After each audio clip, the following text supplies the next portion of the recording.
Hey guys, and welcome to FanCast. We're very grateful to be recording from the historic St Kilda Sports Club, the oldest locker room in the Southern Hemisphere. Join us on the bench, where we talk all things footy. We're fans, and this is FanCast. Why the hell are we clapping? We were shit this week. Oh, so were we. Both of our teams were ass this week. I know, my poor team. But this is how much we love you guys. We're willing to front up. Still here. Still here. We're in our freaking paraphernalia. Yes. Jack Sinclair, happy 200th game, you poor thing. Yeah, Blackiston, happy first game playing in defence against the Cats in his second game ever playing as a defender. And sorry to you, Archie May. High hopes for you as a great forward, but the ball never got there. So, yes, a lot of milestones, unfortunately, were a little bit tough this weekend for our two teams. Yes. But we're here nonetheless. So, Yes. G'day, fancasters, and welcome to another episode here on the pod where we have a proper footy chat. How does it feel to be the biggest loser? Mate, it's wonderful. So good. Now, Essendon supporters, we were so sure that we were going to get smashed at some point in the last 2 weeks. You would recall against Brisbane 2 weeks ago, I tipped us to lose by, was it 99 points or something? Something crazy. Astronomical. So a lot of us Essendon supporters were waiting to get smashed, and we knew somewhere in this stretch of tough games we were going to get smashed. No surprise that it came against Geelong, who are our biggest bogey team ever. They are the best drilled team. They have winners on every line, and we unfortunately do not. And the back line was just that was horrific. How was Bailey?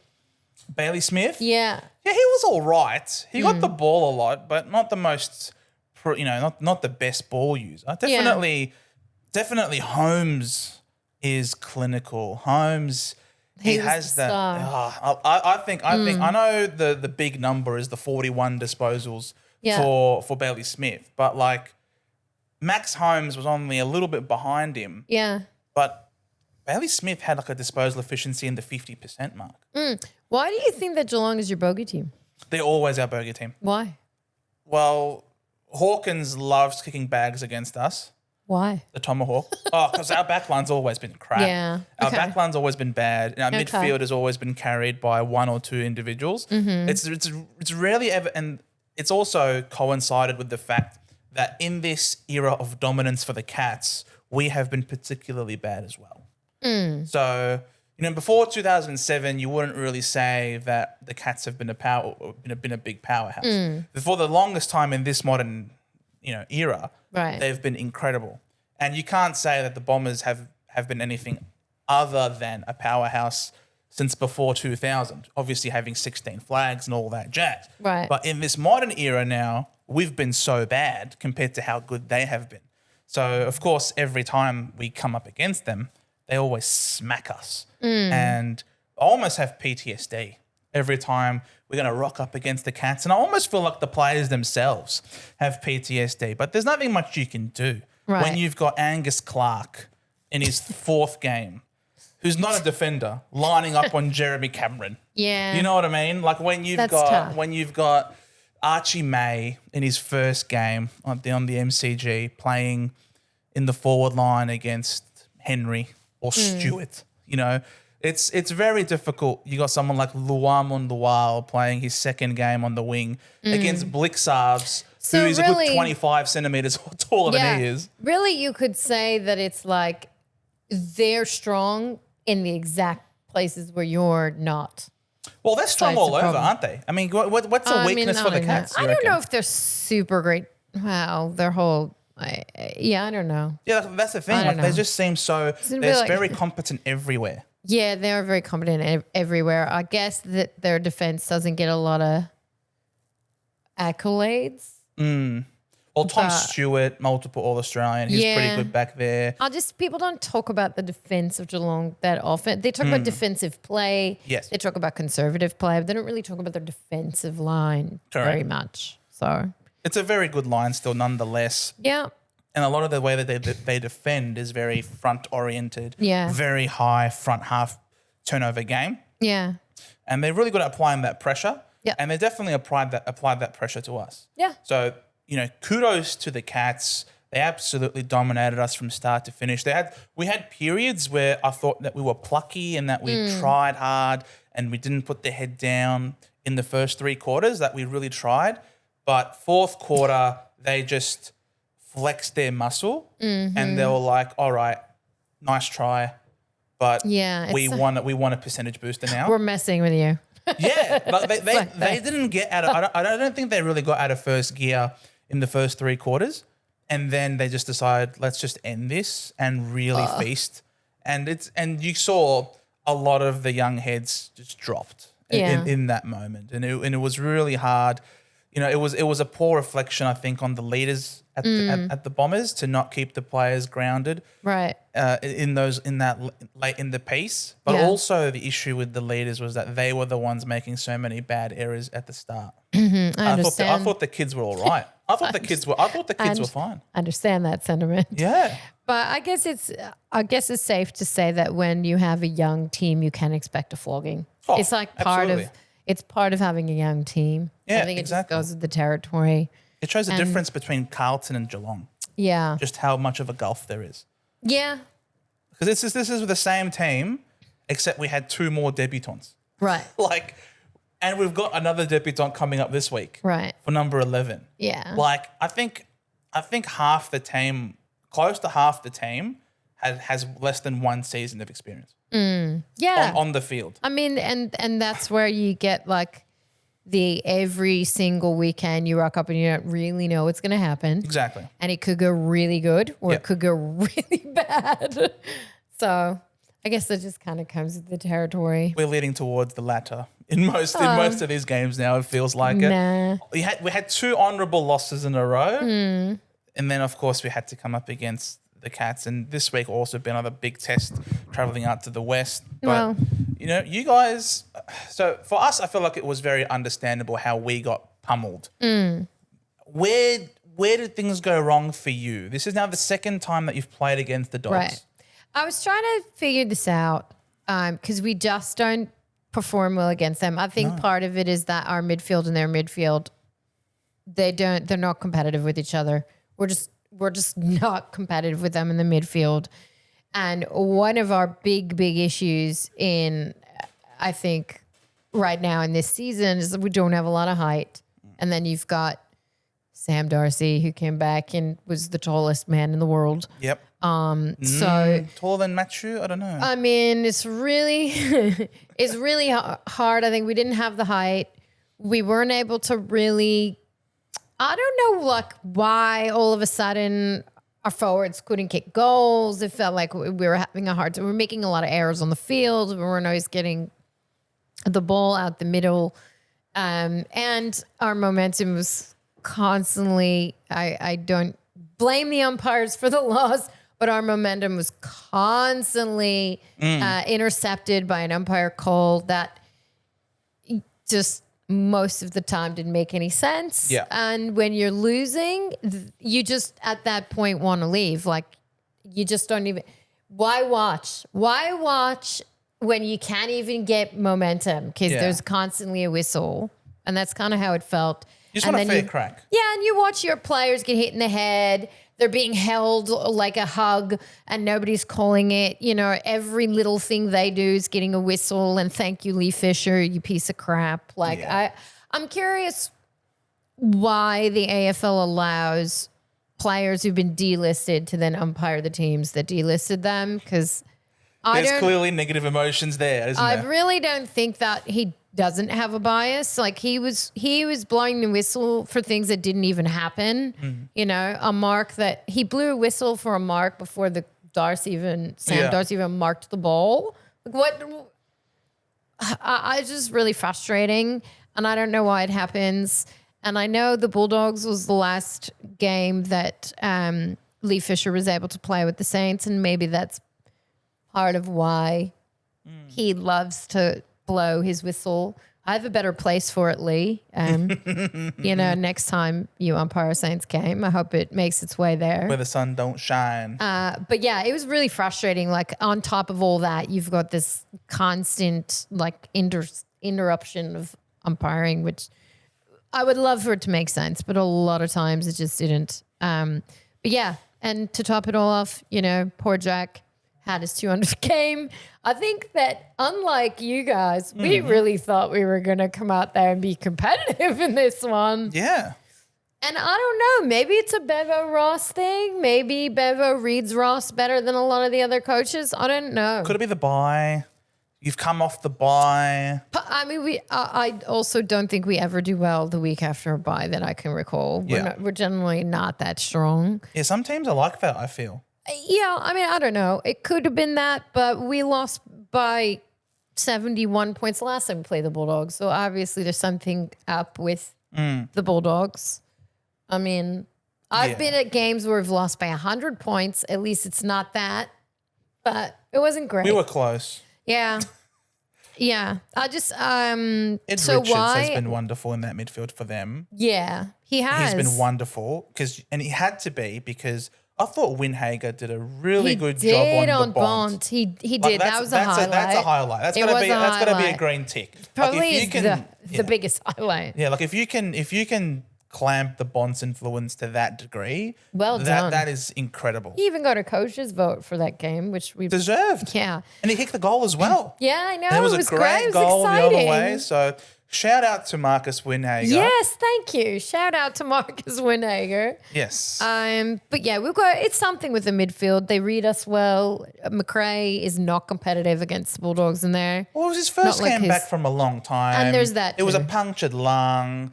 Like, there's obviously questions about, how will he return? Is he 100% ready to go? Maybe. There's obviously some mental side of the thing as well. Maybe. Like, can I hit the contest as hard as before? Am I risking a re-injury? These all sound like a lot of excuses for a team that doesn't have a good midfield and doesn't have a lot of depth. I'm not excusing your midfield as a whole. I'm also trying to rationalize why someone like a McRae could have maybe not been at his best. And I think expecting him to come back immediately at his best, I think, is a bit unfair to him, I would say. And I think a lot of this is an explanation of sometimes why we look amazing in some games and beat teams and we look like great and we move the ball so beautifully. And then in other games, it's just not the chain. It wasn't there on Thursday night. And also, who likes Thursday night footy? I do not like going to games on a Thursday night. And that's the reason why there was a low crowd again. And some smart-ass reporter thought he might raise it with Ross the Boss, didn't he? I mean, it was a reason, but it wasn't. A big portion of the St Kilda cheer squad left before the end of that game. Wow. I found that disgusting. You tell him. I was very happily sitting with my L29. Yep. And we very much made the best of a terrible game because that's what you do. Got to get around each other and just, look at the bright side. Yeah. So that's what we did. But I do find Mr. Brightside. I've said this before and I'll say it until I'm blue. The Saints supporters get up and leave. They do. They're tired of watching them lose. And, I don't think that that's a supporter. You're getting pummeled by 60 points in the last quarter. Don't go. And you want to no, but the thing is, like you said, you were anticipating to be competitive. Yeah. And you go there to support the boys and then the boys don't show up. For me, I think they were trying. For me, I'm of the opinion that you're allowed to leave. If you want to go because you're not seeing the effort, you're questioning the effort, you're questioning and you're seeing just how far off the park you are. You've gone to support. It was a 50-50 at the start of the game and towards the end you've noticed that there's absolutely no chance. I reckon you should be allowed to go. Not if you're the cheer squad. Oh, if you're the cheer squad, no, you stay. I think that's shameful. If you're the cheer squad, you stay. You've made a commitment. Correct. Make it, and then don't give the same effort that they do and expect it to ever get any better. Yes. I think the morale of a team begins with the supporters. And if you can't be the 19th man. Yeah, if you can't do that, how dare you expect them? Collingwood, those supporters are there through thick and thin. They will go to every game. and they will defend their team on every loss. And we just don't have that. And I know it's a long history of losing, but it's also, there were moments of there were years where this team was really competitive and really had a shot at things. And I look down on it. I really do. I think it's, what's the point? Look, when a team is playing good football, it does inspire more people to attend a game. Sure, but that's... If you're a team that's contending, if you're a team that's challenging, you want to be a part of that. You want to be a member. Sure. You want to go to the game. You want to experience that wonderful winning feeling because it's not guaranteed. You can end up being like a Melbourne that had to Right. wait over 50 years for the flag. Or A St Kilda potentially that's still waiting, or you could be an Essendon supporter that didn't see any of those 16 flags before. Yes. And in your whole life, you've never seen a Yes. finals win. So you're having a drought there and you're questioning, why was I born into this family? Why am I Yes. supporting this team? You know what I mean? Yeah. And then you have others like Geelong's, like Collingwood's, like Hawthorn's, like Sydney's, that for a lot of the modern era, you've seen them in finals, contending, Right. winning flags. And so you would imagine that these teams are the teams that have the most attendance But even the attendees. Eagles, And they are. even the Eagles, I think they have a great supporter base. Well, they win a flag every decade. I know, but the supporters show up. They do. Shout out to Even them. when they're playing horrible football, they'll Correct. show up. And I think that that's a great example of a supporter. I'm disappointed I'm disappointed in some of the supporting base of St Kilda. Wah, wah. There's no winning 100%, is there? No. But anyway, I think we will not play shitty like that again for the rest of the season, hopefully. I Hopefully. think we'll have high points that are much higher than that. Yep. So I'm moving on. Fair enough. Done. Thursday, done. Thursday in the books. In the books. We then move to A good game. a good game that was very low scoring, down in the frigid cold Yes. in Launceston. And I think the AFL will point squarely at this game as Yeah. there's a This reason is- why we're demanding a roof. Well, do you think that the cold weather means a lower score? Well, it just means that people are going to die of frostbite. Well, you think there was frostbite down there? Oh, mate, it was that cold. It was absolutely No freezing. frostbite. You're watching. I've been in, you understand that in Minnesota, they play football in snow. I'm I mean, clearly It's being no hyperbolic frostbite. here. I'm clearly exaggerating. I thought you were serious. I was like, oh my God. Frostbite. No, There's this no is not Mount frostbite in Everest. Tasmania. This is not Mount Everest. But I'm just saying, watch that interview after the game on field where I forgot who the reporter was interviewing John Newcomb. Yeah. The bloke was steaming. Yeah. He's just standing there and it's just 'Cause steaming he with was how hot he warm. was. But you can watch every breath the players take Yes. because every time they breathe, Yes. you can see it clear as Yeah. day on the TV. Yes. And they're at least running, Mm-hmm. to combat the cold. Mm-hmm. I don't think you can expect the people in the crowd to get down and drop you and give you 100 push-ups to stay warm. No, but they've got scarves and they've got hats. It's not enough. Wear a pair of gloves. Not enough. 2 hoodies instead of one. That's now we're becoming very onerous on the crowds. You're guess supposed to encourage them to come to the have game. been to lots of games in very cold weather. I don't think. But not Tassie cold. No. And at night. Correct. I haven't tried With it. the wind. I haven't tried it. It is brutal. But, suck it up. No, seriously, I think it's deserving to have a roof. I think that teams should have a roof just because they should. I think it's better for the game. I don't know. But there's some fun to wet weather footy, so I don't know. I'm conflicted. Well, no, I love a good wet weather game, but I don't like a frozen game either. Frozen. It's a frozen game.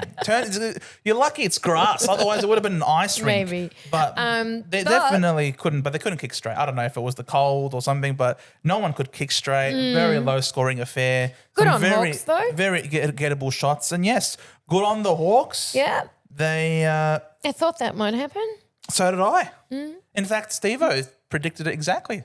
Did he? He said the Hawks by 3 And what did I say? in a classic. I don't remember what you said. I might sorry. have tipped the Crows on the camera. You did. Did I? I think you did actually. Good. Even though you hate I that told bird. I told you it would be bad luck. That's right. You tipped the Crows so that they would lose. I certainly You did. actually said it to jinx them. I certainly did. All of And Adelaide that's hates why. you. In fact, no, half they don't. Half of Adelaide hates you. No one in Adelaide The Port hate me. crowd love you. Oh, The no Port one hates crowd, me. the Port. You know, if St Kilda, if you ever were to change teams from St Kilda, I know Port Adelaide will welcome Nah. you with open arms Nah. because that's some Port power hatred for the Crows. I don't have that much hatred. I was just, looking for I like all the teams to be evened out, all the wins, losses to kind of balance out so that it gets really competitive. So you hate Geelong a lot. It is annoying. Geelong, That's right. I say it Jeremy every Cameron year. is so annoying. They are so boring. It's just boring that they're always winning. He kicked another 6 goals on Where's the the weekend. suspense? Oh, it's so annoying. Fine. Take the Coleman, Jezza. Like, I'm so over it. I don't care. It's boring. Good job. Yeah, I know. Wah, wah. It's very boring. Yes. But this Hawthorn Adelaide game was not boring. It was very entertaining. It was Yes. very close. It was very close. For the most part. Various teams capitalized on their opportunities. Mm. It looked like at some points that maybe the Hawks were going to run away with it. There were other periods it looked like the Crows going to run away with it. It was a real arm wrestle between these two I flying know. It's birds. fun. I think it's the weather played a role, though. Maybe. But Yeah. they did steal it. And I think the umpiring. Oh, well, they did Again, get a shit. Adelaide got a shit call at the end again. Yeah. I would hate the umpires if I was an Adelaide Crows supporter. They just get ripped off all the time. I So mean, this you wasn't should- as egregious. You should like Adelaide then. I don't have to like anything. No, you should like Adelaide because No, I don't should like. is there a team that's got shafted by umpiring decisions more than Adelaide? I don't think so. Well, maybe St Kilda. No, but No. So, and Maybe you're not. someone who loves equality and you I want do things love evened equality. out. So, I do feel bad for them when that happens. I do. How much do you actually dislike them? Come on. wanted You should find in your Enough heart. to want the Hawks to win. That's it. That's all I've Why got. did you want the Hawks to win? Why not? They haven't been winning. They've been up and down. Stuff them. Sorry, No, Steve. they You know I were love you. due. They were due. They were due. Yes, the Hollywood Hawkies. They Nothing were due. Hollywood about that. Nothing Hollywood about that. they won This in was the last few Alaska. minutes. This was Alaska. This was not Hollywood. This was Snow Dogs territory. Without the cute fluffiness. Yeah. Well, it was a good game. So Fair enough. Well it was done. a good game. Well done. I Congratulations. don't know any standout performance, to be honest. I thought John Newcomb was great. Okay. I'll go. give John Newcomb a shout. There And is. shout Shout out out also to John. to Wizard? No, not the Wizard. No, I didn't think no. he was that I want to impressive. give a shout out to Worrell, who had that incredible okay. rundown Correct, tackle correct. on the Wizard. Fair that enough. was insane. Yes. He made up so much ground. He was behind. Wizard ended up getting a shepherd to help give him extra space by Ramsden. It was a pretty soft one, but still, he fought through it all and got him at the end, got him cold, literally and figuratively. Well done, Worrell. That was wonderful. There you go. I love a good rundown. Who doesn't? It's one of the best things in this game, a good I rundown love it when it tackle. happens properly, Marcus Absolutely. Bontempelli. Do you have a good rundown tackle that comes to your mind as a No. St Kilda's fan? None. Wow. No, not that I can think of off the top of my head. When I think of a rundown tackle, I think immediately of Tip and Woody on Anzac Day, running down Will Hoskin Elliott. Decides to take a bounce, the dumbass. Decides to take a bounce I don't actually know. with like, Tipper breathing down I've his seen neck. quite a few really good tackles. Yes. But I don't know. They always come as a surprise to me when they happen. Like if Nasaya tackles someone, I never expect that. So that's pretty great when that happens. You don't really have many people that Stalker chase, does do you? a great deal of bumping. I Yeah. appreciate. But not a lot of chasing at the Saints. Rundown tackles just don't seem to happen. Well, when they do, we get penalized for it by the umpires. So, So that's why we just give we up just on don't it. do it anymore. Just give up on it. Yeah, well, I think that's how they're being coached, to be honest with you. Oh, so whatever. Ross has given up on the rundown tackle. That's I not don't good. think we're really. I think we are actually kind of worried about doing it, to be honest. That's not good. No. Well, it's good for us. If you don't do rundown tackles, Higgins has we had get a a better few. second round pick. Yeah, I mean, I've seen a couple really good tackles, but Yeah, all right, fair enough. It's not a rundown tackle, I guess, but my favourite St Kilda tackle, if I had to give you one, was when Lenny Hayes. I wasn't here for that. You weren't here for that. I don't know. I forgot who he tackled, but some guy tried to step around him and he just grabbed him with one arm, It just vice-like, yeah. and he just 4 weeks suspension. Just no, it was not back then, surely. It was better than 6. Yeah. It was very Oh, nice. look at you. Then Saturday we talk about Brisbane and the Giants. Yes. The Bris Vegas. So what's They going drop on? another one. I know. Now they don't did think it lose. matters. They did lose Payne, who was in lots of pain Mm. upon his descent. Hopefully, it's nothing serious. I haven't read up on the prognosis of that injury, Mm. but it definitely skewed all of their setup. They were playing Hipwood in defence. Oh. They then had to send, Dunkley to the forward line a bit Right. to replace him. So there was a bit of shuffling around, and they had heaps of opportunities to score. Mm. They kicked 13 goals, 18 behinds, Yeah, it's a lot. and the Giants kicked 17-5. 17-5. There was a period of time they just could not miss. Is that just sometimes I think that a team's just off. Like they just can't kick goals. That's I 2 mean, weeks in a Melbourne has row. it a lot. Yeah, Brisbane's having it a lot. I mean, those are basic too. It's like that's basic footy. They kicked 0 goals, 8 in the last quarter against Adelaide last week. Yeah. They I should have wonder- won, and then they end up coming here at home. They were bound to have a lull. They weren't going to be great all season, right? So they're a bit up and down, but they're still very good. I wouldn't use this game as a gauge to say like, oh, they're on the downward trend. Well, I they're think they'll be not on fine. the upward trend. You can say that Well, too. they're not, but I think they'll be all right. They'll And be all right. Giants, they needed to play a good game of football. They did. They've been faltering. They did. So return no of Jesse Toby. Hogan, right? Yeah, with no the Toby return of Jesse Hogan. Twinkle Toes. Twinkle Toes return. What did he kick? Did he kick like 6 goals or Kicked a- something? Yeah, he kicked a shit 6 ton of goals, 1. Yeah, exactly. Cadman, 5 goals, Yeah, 1. Cadman had a great game. Cadman for has the- arrived at last, the number Yeah. 1 pick. Yeah. It takes time for these forwards to develop. I think it takes time, and I think I think a lot of teams have just had a bit of a roller coaster for the first half of the season, so we'll see how it goes. Yeah. It's making it fun. Well, we've actually gone over halfway. We're not. Yeah. We're now in the second half of the season. Yes, into the So second half. it's really important, I guess, to see when these teams hit their straps because there's now less time to fix it. to everything. fix it. Yeah, that's because true. now that we're in the second half, and obviously you want to time your run to perfection. You never want Yeah. to peak too early. When do you think is the right time to That's peak? the great question.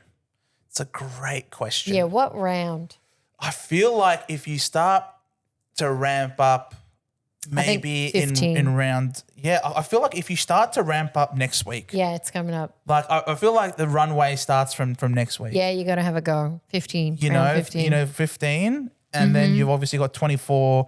You've got 24 rounds. Maybe you can start your run a bit later, potentially at 18, 17. Maybe. But you definitely want to have at least a solid month.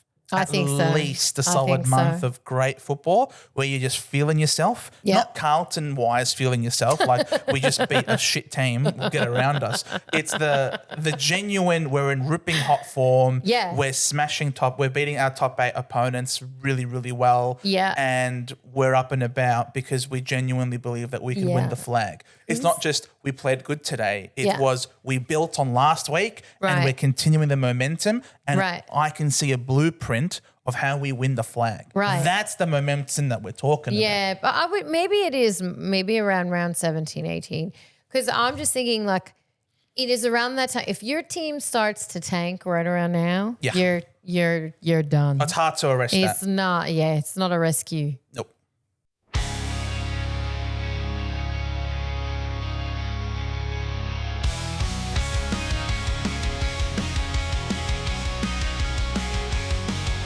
it's a very good question there about the run home, about the momentum.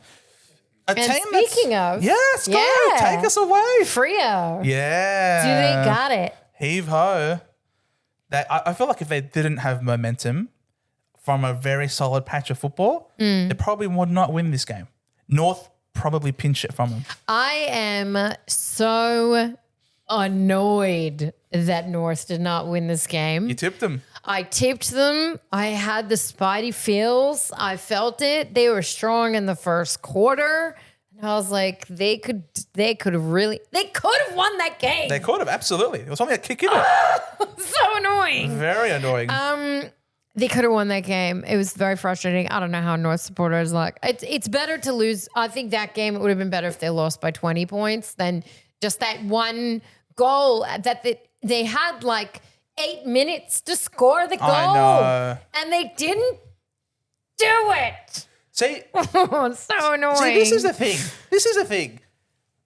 I think every North supporter out there is so much happier coming out of that loss than the win the week before against the Eagles. Oh, but that would drive me. For me personally, I'm not a North supporter, but if it were my team, that would drive me crazy. No, honestly, no. If you're a North supporter, keep this into perspective. You've been shit for ages, right? Yeah. Bottom 2 every year for the last freaking God knows how long, right? But you look at them the last few weeks. Only the last few weeks. They've had some horrible games this season. I know, but it's not about how you start. It's about how you end, right? And you don't want to be tanking at this point. No. You want to be improving. That's true. And you definitely say that in this patch, North have improved. So after they lost by 82 points to Carlton, they've gone down to Port by 9 in Adelaide, right? Yes, 9 points done. in Adelaide. Well done. They lost to the Bombers by 3 points. I know. They then drew with the Lions in Hobart. I know, Brisbane. They then got over the line over the Tigers by 4. Yes, they got smashed by the Collingwood by 45, and that was entirely in the last quarter. They were competitive for 3 quarters. They then beat the Eagles by 10, and then they lose by 6 to Fremantle. It's like those little losses. It's just like, take a shit already. It's like, how do you? Why, they're constipated or something. That's what it feels like. It almost feels like that. But they're constipated. Just do it. Just beat the team. It's like, why are you so scared to beat them? They're not scared to beat them. They're just not used to winning. Well, you know what I'm saying. You're like, it's like so close, and then it doesn't, and then it's so close, and then it doesn't. It would drive me crazy. But this is it better. drives me crazy, and they're not even my favorite team. But this is better than anything we've seen from North. I agree with you. For the longest time. Win the fucking game already, North. They have won so close. They've won some of those games. Oh, but so they many beat West close Coast calls. and they beat the Eagles. They beat the Tigers, and they drew with Brisbane. Beat Brisbane by this 1 point. I know, but I feel like you've been very harsh on North. No, I'm not. Why are you telling them to beat Brisbane? Because they could have. It's one thing if they had no shot and they came close, they came within 2-3 goals, fine. This is not even that. It's like 1 goal, 1 point, 3 points. It would drive me. It still drives me. It's driving me nuts, and I'm not even. Yeah, just beat them. Just get the freaking goal that you need to get to win the damn game. Learn how to win. Well, learning how to be competitive is the first thing that they've been learning. Right. And they are learning that lesson. Maybe that's next. They're learning how to be competitive. They're learning how to not be easy beats. Yeah. And that's important. Like, they haven't, I just don't have the patience. Their percentage is better than our percentage at this point in time. Well, good for them. Exactly. I think it is good for them. And they've achieved more so far this year than they have last year. And we're still we're only 14 weeks in. Let's see how it goes. No, but they've already beat last year. I know, I agree. And they're doing well. I don't have the patience. I don't think that they need to lose the games that they're losing. I don't think it's necessary for their growth. It's not necessary to lose. It's just playing out that way that they haven't got over the Beat line. them. I'm saying all this, and they're going to end up being like better than St Kilda next year. Watch. They will be, probably, But because they're building. you're not supposed to agree with me. Oh, sorry. Jeez, women. All right, no. But the thing is, I feel like it's one step at a time. Yeah. And the reason why we can be optimistic for North Melbourne next year to potentially be better, not saying they will be now, I've changed my tune, potentially better, is because they're showing a patch of form now of consistent grit and system that is playing, that is harder to play against. And sometimes you have to start from the foundations, and the foundation should be tough to beat. Okay? Be tough. Don't make it easy. Don't be a walkover. Because that's what North have been for a long period of time. I know. A walkover. That's right. And for them to now be embracing a different culture. Win. That comes next.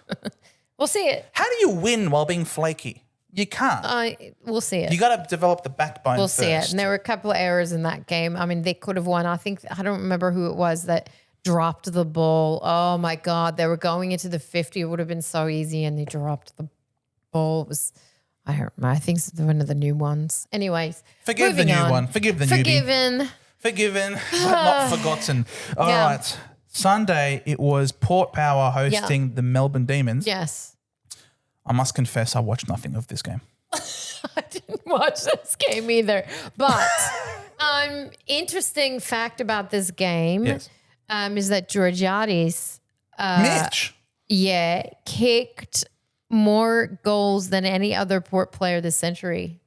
This century? In this game. Yes. 7 goals. Wow. 7 goals. On you, Mitch. I mean, just play like that every week. But I have a question about this. So obviously Melbourne are sometimes competitive. They're getting a little bit more competitive as the season goes on. I don't want that. But my question is, what's happened with Port Adelaide? Like, is there something that's happened that's made them better? Is it Butters? Is it just the return of Zach Butters? What's happening over there that all of a sudden they're playing footy? Because they were absolutely wretched for a good month of. It feels like they had checked out at the start, almost like they knew that Ken's gone. Yeah. End of the year, Ken is gone, and there's obviously question marks over whether Butters going to stay or is Butters going to go. He's come out and said, look, I'm definitely staying this year. Yeah. But next year, I don't know. I'll cross that bridge when I get to it. Right. So there seems to be a focusing on this year to improve this year.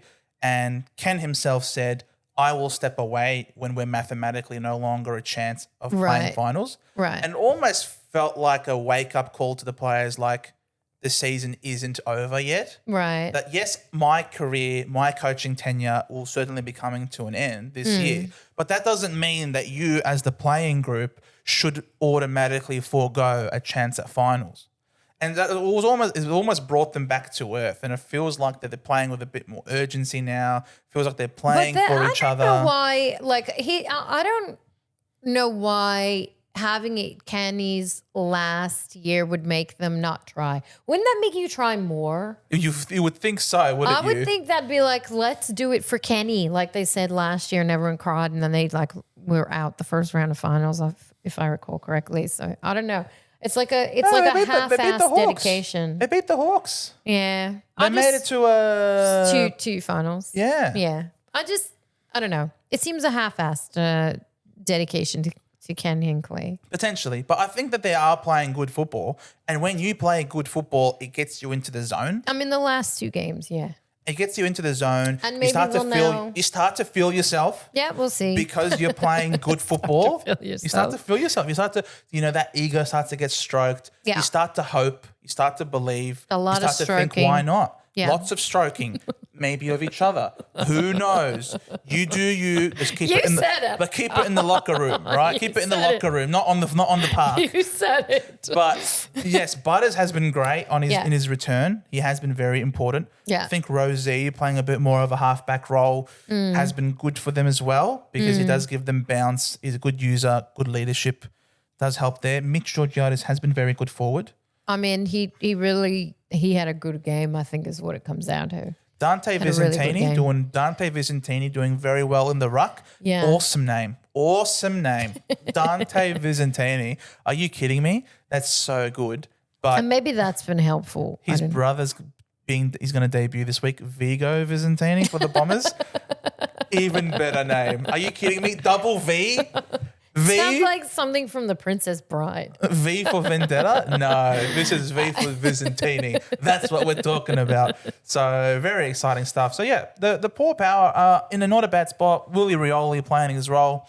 Yeah, he came a lot. He actually played well that game, from what I understand, and he's been kind of quiet all year. Yeah. So I guess when your whole team plays, you tend to do well, and when it's only you're depending on one or two players to carry it, which maybe that was part of what was going on. It's just not going to work for you. No, I think there's been an elevation with responsibility lifted. for someone like a Miller Bergman. I think he's been playing very well. I think going a bit under the radar. So shout out to you for playing that role as well. A bit more on the ball in the midfield. It's been very good for Port. So Anything to say about the Demons? I just hope the Demons finish bottom four. We have their first round pick this year. So I don't think they're going to. every loss is welcome to me. Every St Kilda loss is unfortunately welcome as well. We have your second round pick. Well, you know, And every loss of ours is almost welcome as well because of but they're hard to read, the Demons. They're hard to read. They're sometimes maybe good, sometimes think- maybe shit. Agreed, but I also think their stars are kind of approaching the end of their runs. Oh, don't say that to Cozzy Pickett. He just signed a very big monster Signed a big contract. contract, but like, is Goni going to be Goni for so long? No, is he will be Petrarca gone. going to be there for so long? I don't even know if Petrarca is going to stay at the Demons for so long. How long is Clayton Oliver going to be great? I don't know. I don't even think he's great at the moment. Yeah, I mean, I don't know what's going on over there, and I'm not saying that they're not going to play decent football for the rest of the year. It's a bizarre unfolding at the Demons that I don't know where they're headed. I can't see it. Yeah, no one really knows. I mean, they definitely had a premiership window to potentially be a dynasty team. Yeah. But they kicked themselves out of it. You know, bad kicking, bad football. We've spoken about it ad nauseum. Yeah. But they are weird because it just feels like when their stars aren't on, it's Carlton-esque. It is a little bit Carlton. You know, maybe. now of course you can say, wow, a team struggles when their best players don't do well. But and that's the case for everyone. But it just feels the like 1%ers, right? yeah, but it You just need feels those. like some teams are more personnel driven as opposed to system driven. Yeah. You know, and some teams they play rigid and they have a system and they really play a next man up mentality. Then you have others that really are personnel driven and that if you don't have those players, the system is revolving around the player, essentially, as opposed to the player integrated into a system. I think you're probably right about that. And it is, I would say that might be part of the reason why Carlton sometimes play like shit. Yeah. Yeah. They have a lot of great, talented players, but I think maybe their system relies on that. And Paddy Cripps playing, enough footy for two players. Yeah. Yeah, exactly. Carry the weight. 100%. He's a big man, big, handsome man. But they did beat the Eagles. Good on them. How exciting that game was. Very easy. I mean, they didn't. Again, it was a first quarter blitz. Wasn't a high scoring game. Like, they didn't make it to 100. They didn't make it to 90 points, which is a little weird. Very weird. They put the and I Q in the guess rack. Charlie is, Charlie with a in calf. question. There's another player that might be injured. I think there's 2 potential injuries at Carlton. Oh, yeah. Mackay. Mackay is still facing trouble with his knee. Didn't play again. So there's 2 problem children over there. I think there's Hawk as well, potentially. Yeah. I don't know. I don't know if I'm on. I don't know if I'm fully on the Carlton wagon yet. I don't know. They have a very easy fixture for the rest of the season. Absolutely, they play the North. They play North twice, and they play Eagles twice. Yeah, well, North isn't. But North isn't easy. Isn't going to be easy, and I think North should win at least one of those games. You would hope so. Kangas. You would hope so. Come on, mate. Roo. Yeah, come on. Join in the chorus. Something. Yeah. Nah. But yeah, I wonder how they're gonna go. I'm just The Blues are a weird one. Yeah, they're a weird one. Them and Melbourne are questionable to me because I think either of those teams could be bottom 5. Look, my obviously I'm biased because I'm an Essendon supporter, and I obviously severely dislike Carlton. But my severely, severe dislike could essentially equal hatred. Yes, I hate you. It's fine. It's fine. You know it. You know it. But they hate the Bombers just as much. So it's mutual, right? It's mutual. Okay. It's mutual. It's a two-way street. But my overall sense of after the initial pangs of disappointment of us losing to Carlton last week subsided, it's just like, geez, are these guys? Bless you. Sorry. Are they a fraudulent football team? Carlton. Yes. Like, is this a team that's just simply waiting? It's a good question. I don't have an answer. It's a team almost in purgatory. That's similar right. to us, right? We've been in purgatory for a long time, right? St Kilda as well. St Kilda as well. But they have a list that clearly they have very much invested in. Mm-hmm. Recruiting, big name stars. 9 to 13. It's just where we all live.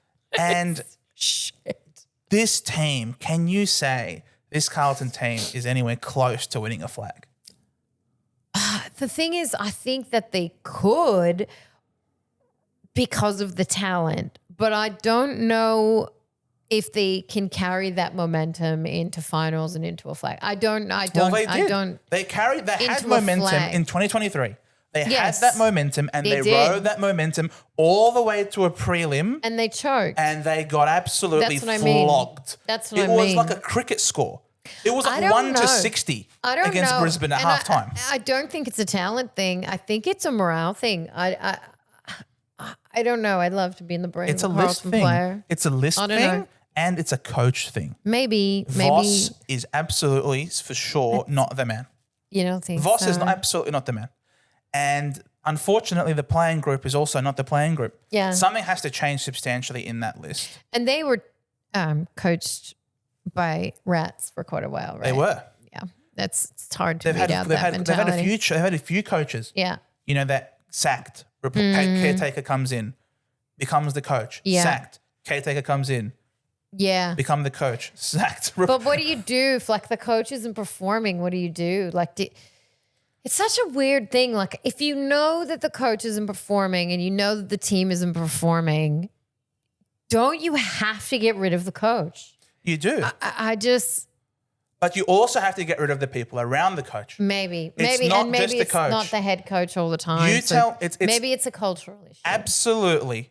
And I feel like there's been quite a few bad coaches that have come along the way that have poisoned, unfortunately. Yeah. That have poisoned the playing group. The morale. Yep. but also the way they look at the game. Even the way they look at the game. And you tell me, Carlton supporters out there, can you hand on heart say that you have the best development coaches in the league? Oh, I don't think. Can you say that you even have competent They don't even have to sack their fitness coach because everyone was getting injured at the start of the season. I hope we do the same as well. Look at our injury list, mate. It's longer than this arm. Yeah, but like it was like the start of the season, everyone was injured because the fitness coach didn't get anybody ready. Like that was really bad. But I thought that maybe that's the beginning of redeveloping the coaching system. But there probably are more heads that need to roll over there. They have a lot of issues. Well, they've got a lot of supporters who will ask for that at the end of the season. I'm sure if they don't get there. They should be asking that now. They're not. Like, look at Lloydie. Lloydie coming out during the week and he's asking for a review into Essendon's health and fitness department. Like it just has to happen. And I've heard that there are people in the club who have already started investigating that. Really? Yes, because you can't have this length of this. Just simply say, "Oh, this is purely luck." No, Yeah. there's a system to it that clearly the players are breaking down. Carlton need to undergo a rigorous review of all of its facets, not just the head coach and not just the playing group. I think they are both culpable, but also the development coaching side of things, the developing definitely has to be looked at, scrutinized tremendously as well. I mean, but they have had a pretty solid injury list until recently. Like they were playing without their A team. Let's see what happens. I mean, I don't know. But they've had the third easiest run according to – at the start of the season, they were given the third easiest fixture in the entire league. Okay. We'll see what happens. You know, like it's hard to – So they're talented and they've got some gifts from the AFL and still – we'll see what happens. And still the question marks remain. Yes, that's true. true. And their wins are unconvincing. I would say that's correct. And their losses tend to be pretty demoralising. Maybe Carlton needs something like an AI program. I don't know. No, because Voss isn't him. What I want, the very first thing I want from AI is to be able to review a football game and have AI tell you what the correct umpire calls were. I want to know how bad it was messed up. Right. I want to know how the game could differ if there weren't those calls. So we want a way that we can independently review umpiring 100%. performances. And publish the results too. Publish the results and report card. Wow. You know? Parent-teacher interview for There's umpires. got to be a way you can say that some umpires consistently do better than others because we see it with our own eyes. Yep. Right? And I bet you that AI would be able to detect bias. And that would be awesome. And that would be a program number of games. I would get into. Absolutely. Right? I love this idea. And like you could even take games that have already been played just to see what bias has developed. Like you could start with like 3 seasons prior and take it into the current and future seasons. It addresses a number of awesome. It's awesome. I feel like it addresses a number of ideas. It addresses the notion that everyone always feels the umpire's against them. Correct. Then you'll have this objective analysis of no, you just felt that way. If you look at what the objective, independent, third party AI said, yes, actually you were looked after. So shut up. That's Exactly. potentially one thing. Exactly. Another thing that could actually end up doing is identifying which umpires have a bias. Yes. AKA Mollison, Lee Fisher. You know, so you can have a look at those ones as well, which is excellent. You can also address, because it feels like a lot of times there is a rule of the week. Yeah. That they're cracking down on a specific rule. And then with this, it would be like, well, they've overpaid this specific rule. Right. Because maybe there was a message behind it. Right. They're given a memo that, hey, pay attention to the stand the mark rule, for example. Right. Pay attention to deliberate out of bounds. Right. Pay attention to the push in the back. I don't actually mind that so long as it's done in every game that weekend. If you're going to do man on the mark, do it in every game that don't have it be just in one game that we see that we're paying attention to man on the mark. And then the next football game I watch, it's never called at all. I hate that. It's so annoying. Some of that. Also, what happened to dissent? Oh, it's just these players. Thank God for dissent. Screaming at the umpires and nobody cares. No, thank God. Used to be a 50-minute. No, thank God. No, honestly, the umpires can. Thank God thank God they're growing a bit of a skin. Like if you give them some bombastic side eye, freaking 50. Like, are you kidding me? If you question their authority in the slightest, how dare you? I remember you peasant. that, but now it's like full on. Like I've seen players yell at them, and it's. Like good on him. Whatever. Good on him. Yeah. But I would love to see an AI program that officiates the game properly just to see what the difference is. Obviously AI, I think at this point you're saying, Dave, obviously that we don't have that capacity just yet. Oh, it's going to get there. But someone needs to work on it ASAP. 100%. To be able to, and that, again, but the problem is, I sort of mentioned this earlier, the problem that we've got with that though is that the rules have to change because the rules right now, as they are written, are giving the umpires leniency and Yes. discretion Right. to make judgment calls of themselves. Correct. For example, they're the ones who are Insufficient ascertaining attempt, intent. holding the ball. Correct. All the things we're confused about. Did you give them sufficient time to get rid of the ball? Blah, But blah, blah. is there a way that AI can see some of the technicalities that human eye cannot to see who consistently calls that properly and who doesn't? I feel like what the AI can probably tell in holding the ball decisions is whether or not an attempt is being made Correct. to get rid of it. 100%. Because it feels like with the umpiring holding the ball, a player has had zero prior opportunity, Sometimes. but is still pinged for holding the ball. Sometimes. Sometimes have had no prior. Sometimes they throw their body over the ball, Marcus, and then that is considered not holding the ball. Yes. It's just fine. You can throw yourself over the ball in one game, but then in another game you can't. There are Things like that. Yeah, exactly. You can dive on the ball, but as soon as you do that, obviously that was your prior. Yeah. But then there are other times where you just simply are lowering yourself onto the ball. Correct. But that's not holding the ball. Even insufficient attempt. Like I've seen times when a team is defending and they've bumped the ball and it's gone out, and that's considered insufficient attempt, which is like intent. Which is like, why would you call? They're obviously trying to defend. They're not looking to put the ball in any particular place. I don't think that's like we're hitting the ball out of bounds on purpose. Well, you're allowed to do that in a marking contest, but if it's a not marking contest, How you about when a can't just tap it player out. like runs the ball over? I would love for AI to just watch that boundary line. Like, I want them to do that because then the Bombers would be exonerated because we are the only guys who ever get pinged for the insufficient intent in terms of the rush behind. Seriously, who the hell gets called for that other than Essendon? Oh no, I've Piss seen some off. teams Bro, get called for it's it. only the Bombers, and it's always Not only against the the Bombers. Cats. This is why we need the AI to have a look. It's not only the Bombers. I wonder how mad the Crows would be at the end of that audit. But yeah, someone get on that program. I'd love to see it. So funny. Dave just sent me through this thing about what AI could detect. And the amazing thing is, this answer was given by AI. Ooh. I can tell that this is an AI chat GPT answer. What is the answer? Was it? Or Grok or something. Yeah. It's Grok? Yes. What did it of course. say? Bro, I'm not going to read this whole thing. It's a clear, it is a clear AI answer. But I can't trust AI. Yes, you can. We're saying we could trust it more than you could trust an umpire. No, I can't trust AI because sometimes it gives us the wrong answers. Well, that's true. It's not. I've seen that before. It could detect clear rule violations. Holding the ball, deliberate out of bounds, high contact, throws versus handballs.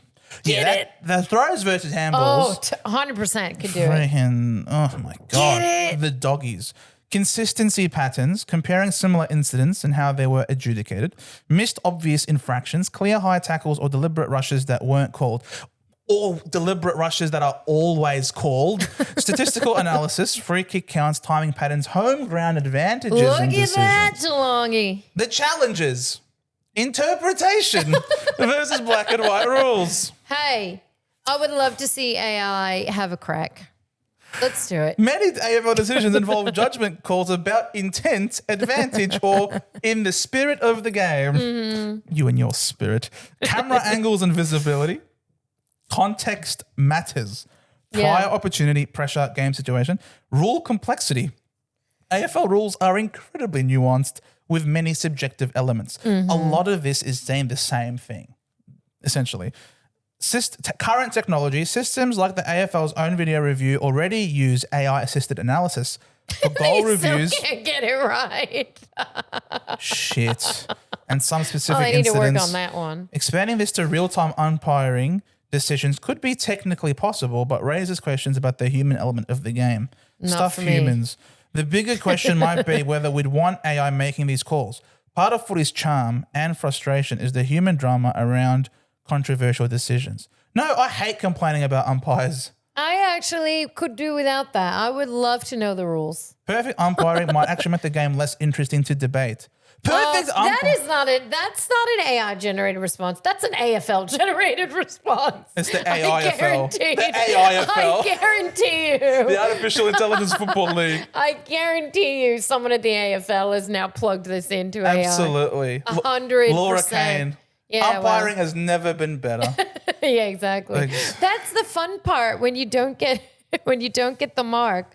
That's the fun part when you don't get holding the ball and you're supposed to. It's so fun when you get robbed. When you don't get holding the man and you're supposed to. That's the fun part. It's so when good. someone gets hit high and they miss it. That's the fun part. No, it's not the fun part. Nobody likes it. Yeah, ask the Crows. Ugh. Ask the Ask Crows. anyone, mate. No, Everybody's felt the. Yeah, but the Crows more than anyone I feel Yeah. in recent time. That's why I also like the Crows. I have a soft spot for them. Okay, good for you. On that note, ladies and gentlemen, that note, thank you AI, so get much. going. Yeah, the AIFL, get involved. AIFL. Thank you guys so much for watching. If you enjoyed what you had to hear or see here today, please drop us a like, subscribe if you're new, and hit the notification bell to not miss out on any of the videos that we pump out on a regular basis. Follow us on Instagram as well and on TikTok, where we put up all, of course, of the individual tips that we are about to record in just the tips episodes. Yay. So make sure you check us out. Thank you. Bye. Hey. That was wonderfully awkward at the end there.